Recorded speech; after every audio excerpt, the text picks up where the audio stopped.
मान्यवर प्रणाम। जय श्री राम। मैं आप सभी का इनटॉलरेंट हिंदुत्व असहिष्णु हिंदुत्व यूट्यूब चैनल पे स्वागत करता हूं।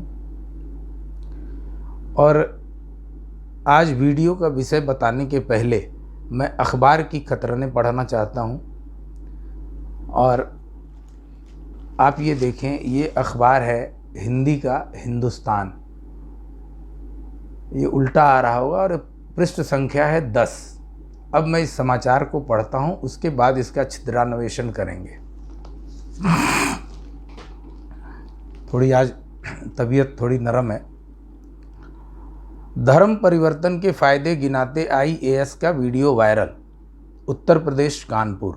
कुछ लोगों के साथ एक वरिष्ठ आईएएस का वीडियो वायरल हुआ है जिसमें धर्म परिवर्तन संबंधी आपत्तिजनक बातें कही जा रही हैं। वीडियो कानपुर के पूर्व मंडलायुक्त सीनियर आईएएस व वर्तमान में यूपीएसआरटीसी के अध्यक्ष इफ्तिखारुद्दीन का बताया जा रहा है। कानपुर के वरिष्ठ कर्मचारी नेता भूपेश अवस्थी ने मुख्यमंत्री से शिकायत कर जांच व कार्रवाई की मांग की है। वहीं उप मुख्यमंत्री केशव प्रसाद मौर्य ने जांच का आश्वासन दिया है। हिंदुस्तान इस वायरल वीडियो की पुष्टि नहीं करता है। एक बार फिर पढ़ता हूँ और ध्यान दीजिए। हिंदुस्तान इस वायरल वीडियो की पुष्टि नहीं करता है। फिर लिखते 3 वीडियो वायरल हुए। वीडियो एक सुसज्जित घर के अंदर के हैं जो देखने में सरकारी आवास जैसा लग रहा है। इसमें एक वक्ता ज़मीन पर बैठे लोगों को संबोधित कर रहा है। वह कहता है कि अल्लाह ने हमें उत्तर प्रदेश के तौर पर ऐसा सेंटर दिया है जहां से पूरे देश दुनिया में काम कर सकते हैं। उसके बाद इफ्तिखारुद्दीन इस्लाम में होने के फ़ायदे गिनाते हैं। वो कहते हैं, ऐलान करो दुनिया के इंसानों से कि अल्लाह की बादशाहत व निज़ामियत पूरी दुनिया में कायम करनी है। सीनियर आईएएस के साथ जिस वक्ता का वीडियो वायरल हुआ है वह अधिकारी समेत ज़मीन पर बैठे अन्य लोगों को बताता है कि पंजाब में एक व्यक्ति ने इस्लाम कबूल कर लिया। मैंने उनको इस्लाम कबूल करने की दावत नहीं दी थी। मैंने उनसे इस्लाम कबूल करने की वजह पूछी। इसके आगे आपत्तिजनक संवाद हैं। एक वीडियो में आईएएस ने हामिद अंसारी की किताब का भी जिक्र किया है। दूसरे वीडियो में वो कहते हैं कि हर घर में अल्लाह का दीन दाखिल होना है, करना चाहिए। अब हम थोड़ा छिद्रान्वेषण कर लें। सबसे पहले तो आप देखिए कि इस प्रकार के धर्मांतरण का कुत्सित प्रयास जो चल रहा है और योगी जी ने धर्मांतरण विरोधी एक कानून पास करने की चेष्टा की, जनसंख्या नियंत्रण के ऊपर कानून पास करने की चेष्टा की, तो धर्म विशेष के लोगों को मिर्ची लग गई। और धर्म विशेष को कि किसी भी किंचित किंतु परंतु किसी भी चीज़ से परे रहने वाले, परहेज करने वाले रवीश कुमार, बरखा दत्त, राजदीप सरदेसाई, लल्लन टॉप वगैरह वगैरह, अब कितने नाम गिनाऊं आपको। एक शब्द में कह दूं, फेकुलरिस्ट व लिबरांडू। इन लोगों ने कितनी हाय तौबा मचाई कि एक धर्म विशेष के साथ अन्याय होना है, ये होना है, जबकि वो जो व्यवस्था थी या जो प्रावधान बनाने की बात की गई या ड्राफ्ट बनाया गया वो सबके लिए था। जैसे सीए, एनआरसी में क्या मुसलमानों को भगाया जा रहा था? नहीं। लेकिन मिर्ची देखो कैसे लगी हिंदू लिबरांडुओं को। मैंने ये आपको पढ़ के क्यों सुनाया समाचार? अगर आप सोचिए कि संतोष पांडे अगर ऐसी बात का वीडियो बनाए और वो वायरल हो जाए तो मेरे ऊपर कम से कम 50 मुकदमे दर्ज होंगे। सरकार कराएगी दर्ज, कोर्ट कराएगी कि ये अवमानना हो रहा है, मानहानि हो गया, फतवा जारी हो जाएगा और पता नहीं क्या क्या। आपको बहुत ध्यान होगा जब शुरू में भाजपा की सरकार 2014 में बनी तो एक मुद्दा उछाला गया घर वापसी का, कि ये जबरन धर्म परिवर्तन करने की बात हो रही है, जो सिरे से गलत थी। घर वापसी शब्द आप सबको याद होगा, कितनी प्रचंडता के साथ इसका दुष्प्रचार किया गया।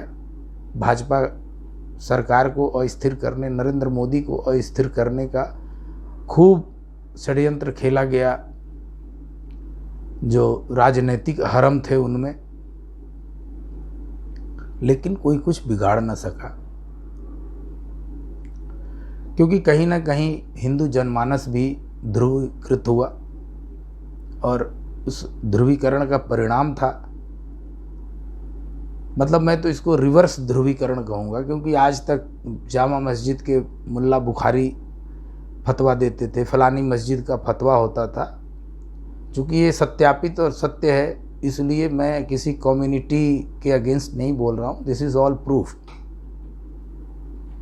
और वोटिंग के लिए तय करते थे कि इस बारी फलानी पार्टी को सारे मुसलमान वोट देंगे।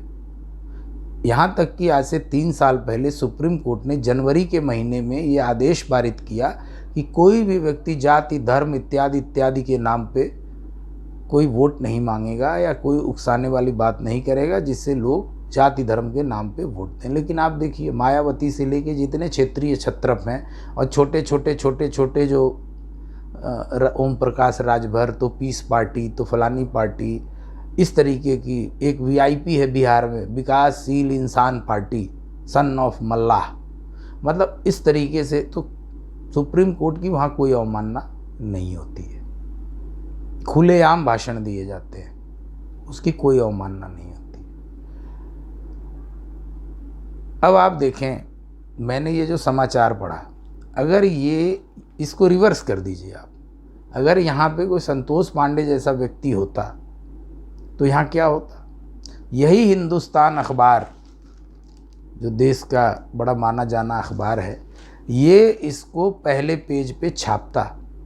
जैसे वो मुल्ला जी की दाढ़ी कटने की, जय श्री राम जबरन बुलवाने की घटना, झूठी घटना को इन अखबार वालों ने पहले पृष्ठ पे मुकाम दिया और कितने दिनों तक जो है बवेला मचा सोशल मीडिया पे, टीवी पे, अखबारों में, ख़बरों में, मतलब जिसको कहते हैं ना तेल पेलना, मतलब सरसों का तेल जो है 4 बारी उसको पेला जाता है चक्की में डाल करके, तो जो है उससे 2.5 किलो अगर सरसों डाला तो 1 किलो तेल निकलता है और 4 बारी उसकी पिलाई होती है मशीन में। तो ये अखबार वाले अगर संतोष पांडे होते वहाँ तो कम से कम 4 दिन की खबर थी, लेकिन चूँकि वहाँ इफ्तिखारुद्दीन है तो इसलिए ये खबर पृष्ठ संख्या 10 पे है और एक कोने में है, जिसमें कोई हाय तौबा ना मचाए। न किसी टीवी पे कोई बात इस पे कही जा रही है, न जितने ये मुर्दार पत्रकार हैं जो यूट्यूब से लेके और दुनिया भर के आशुतोष, ये आलोक जोशी, मुकेश कुमार, पुण्य प्रसून वाजपेयी, सब निखट्टू हो गए, यूट्यूबर हो गए हैं, तो वहाँ बकबक करेंगे। लेकिन इस विषय पे आप इनके यहाँ एक भी भाषण आप नहीं देखेंगे, कोई इनका पैनल डिस्कशन, कोई समाचार, कुछ नहीं। क्यों? क्योंकि वहाँ संतोष पांडे थोड़ी हैं, वहाँ इफ्तिखारुद्दीन है। आप देखिए कि हिंदुस्तान ने क्या लिखा है कि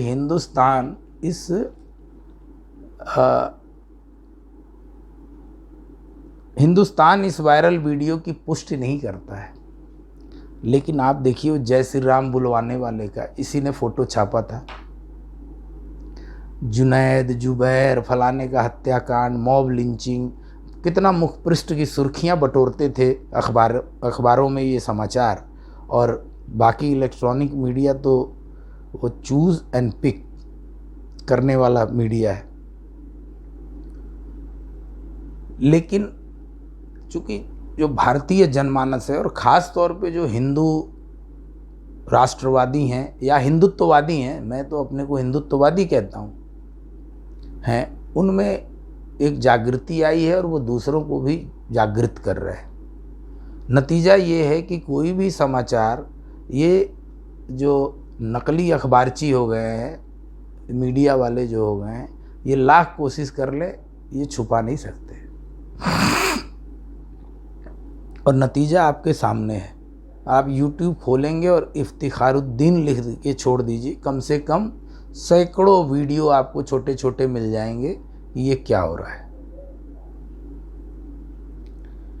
अभी मैंने 2-3 दिन पहले जो वीडियो डाला था धर्मांतरण के ऊपर, चूँकि ये सब कारण ये है, योगी जी का जाल ऐसा फैला है उत्तर प्रदेश में इन हरे टिड्डों के खिलाफ कि आप मतलब सोच नहीं सकते। जब उमर गौतम और जहांगीर कासमी पकड़ा गया, जेल में है, उसके बाद अभी जो ये कलीम सिद्दीकी पकड़ा गया, और कितने बड़े रैकेट का भंडाफोड़ हुआ। रजिस्टर में 1000 लोगों के नाम है जिनका इन्होंने धर्मांतरण कराया, वो एक रजिस्टर में।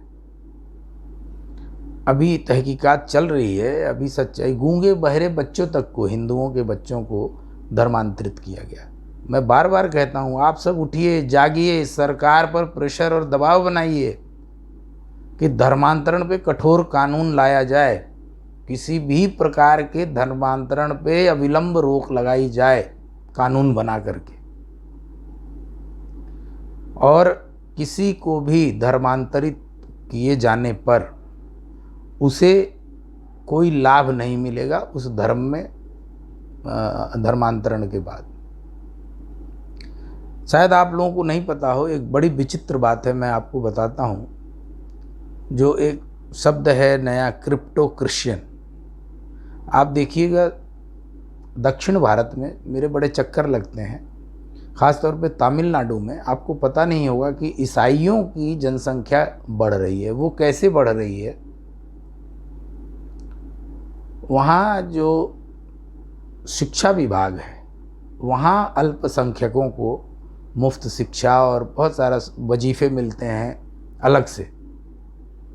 अब क्या होता है, वो बच्चा जा रहा है स्कूल में, उसका बाप है संतोष पांडे।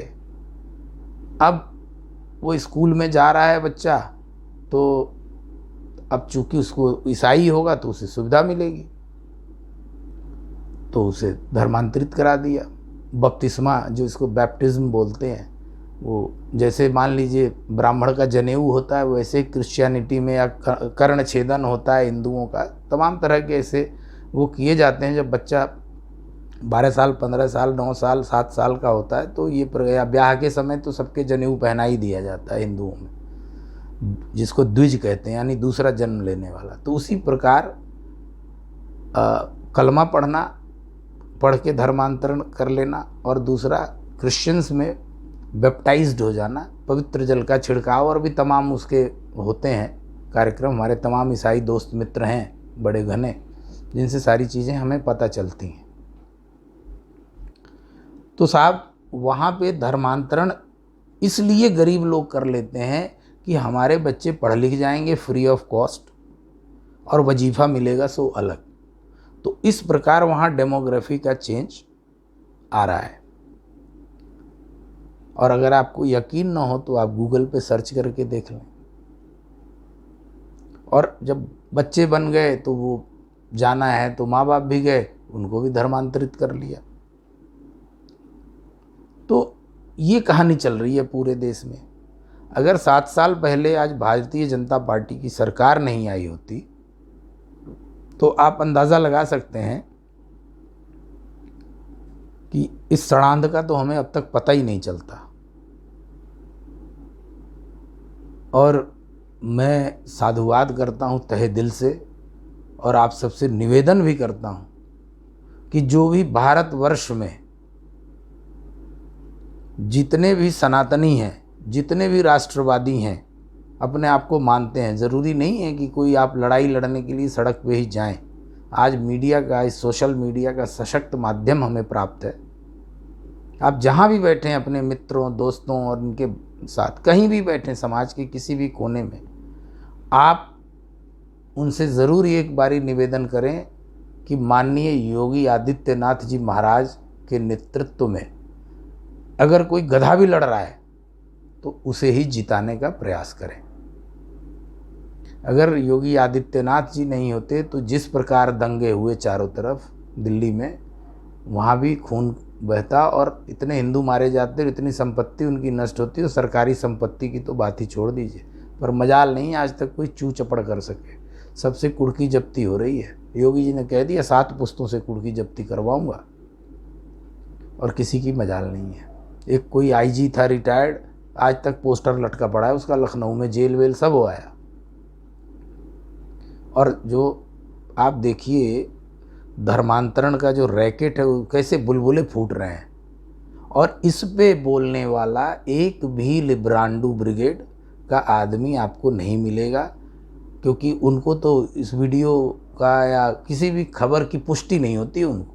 हाँ, वहाँ अगर संतोष पांडे हुए, वहाँ राम सिंह, श्याम सिंह, मोहन सिंह, सोहन सिंह हुए, ट्रेन में वो जुनैद या कौन था जिसको आपसी लड़ाई हुई, kind of outrageous activity and there was some scuffle and उसके बाद से वो मरा, गिर पड़ा, क्या हुआ, जो भी झगड़ा हुआ, पर उसका वितंडा कितना बना आपको पता है। मॉब लिंचिंग,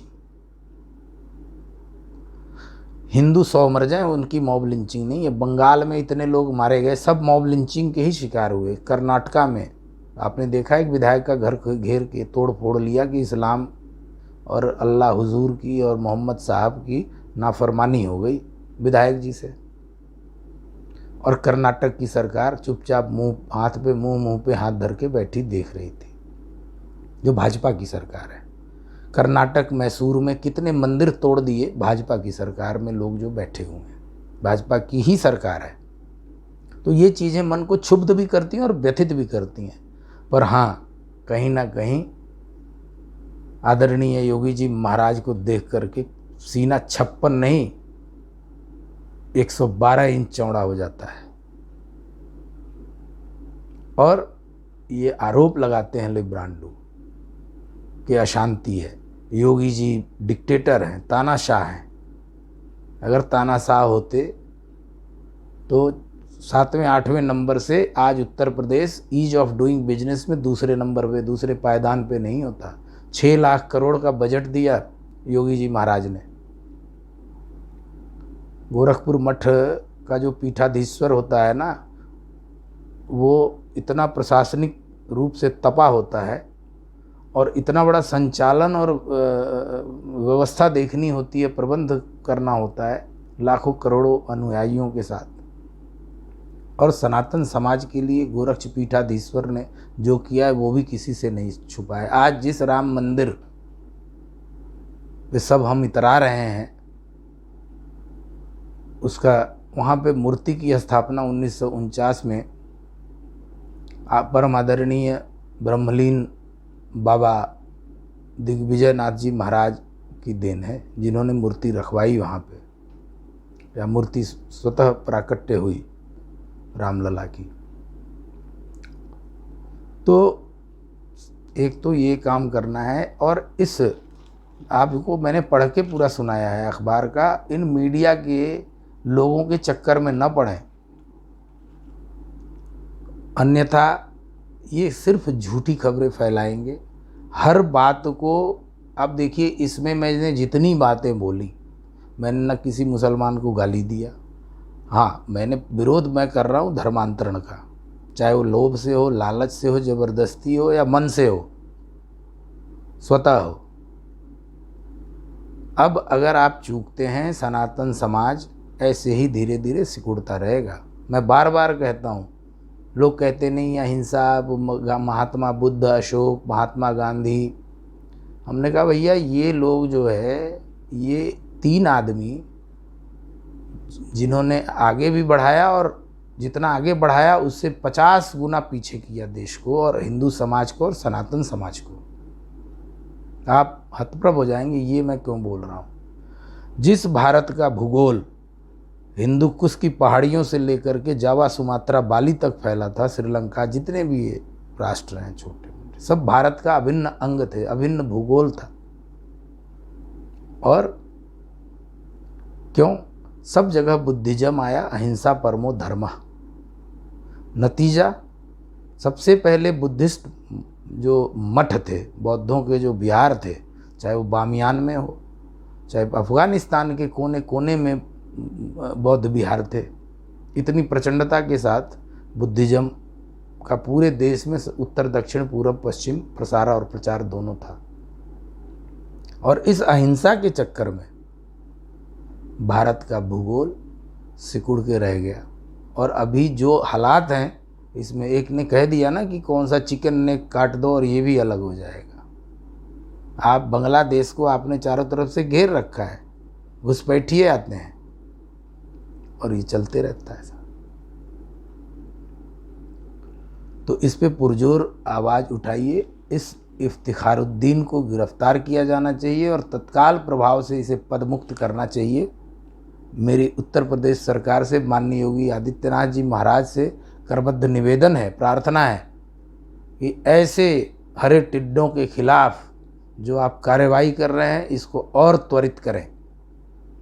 सारा हिंदू जनमानस और इसके अलावा जो सभ्य लोग हैं, पढ़े लिखे लोग हैं, वो सब आपके साथ हैं और इनकी कारस्तानियों पे रोक लगाइए। जिस प्रकार से इसने ये भाषण दिया, वीडियो दिया है, इसमें जांच क्या करवाना है? ये तो सब पता लग जाएगा कि इसने बोला है। और वहाँ पे इस तरीके की खुद अखबार लिखता है कि वीडियो में आगे आपत्तिजनक संवाद है। भाई देखो, सबको देखना चाहिए। What is derogatory and defamatory and objectionable? Everyone should be given chance to watch this. Media वाले तो दिखाएंगे नहीं, अखबार वाले तो दिखाएंगे नहीं, तो सरकार को ही एक विस्तृत FIR दर्ज करवा के और उसे पब्लिक डोमेन में डाल देना चाहिए सार्वजनिक रूप से, ताकि हमें लोगों को पता तो चले कि क्या हो रहा है।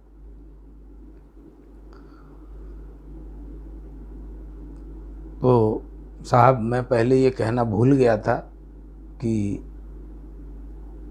मेरे चैनल को सब्सक्राइब ज़रूर कर दें और साथ में बेल आइकॉन को भी क्लिक कर दें। शेयर, लाइक और कमेंट करें अगर आपको अच्छा लगता है, और इस पे ज़रूर अपनी प्रतिक्रिया दें। जिस प्रकार से किसी भी हिंदुत्व विरोधी कार्य को 10वें पेज और 15वें पेज पे स्थान दिया जाता है, वो भी एक छोटे से कॉलम में। और एक चोर जो भी था वो बुढ़ा, जिसने कहा मेरी जबरन दाढ़ी काट दी और मुझसे जबरन जय श्री राम बुलवाया, जो अंततोगत्वा असत्य सिद्ध हो गया। और सबने अपने मुंह में, जितने ये लिब्रांडू ब्रिगेड के पत्रकार थे या समाज सेवी तथाकथित वामपंथी, इनके मुंह में दही नहीं जम गई, इनके मुंह में पत्थर घुस गया कि बोला नहीं गया इनसे। एक बार फिर रिक्वेस्ट वही है, निवेदन वही है, मेरे चैनल को सब्सक्राइब करें। बहुत बहुत धन्यवाद, शुक्रिया, प्रणाम, जय श्री राम।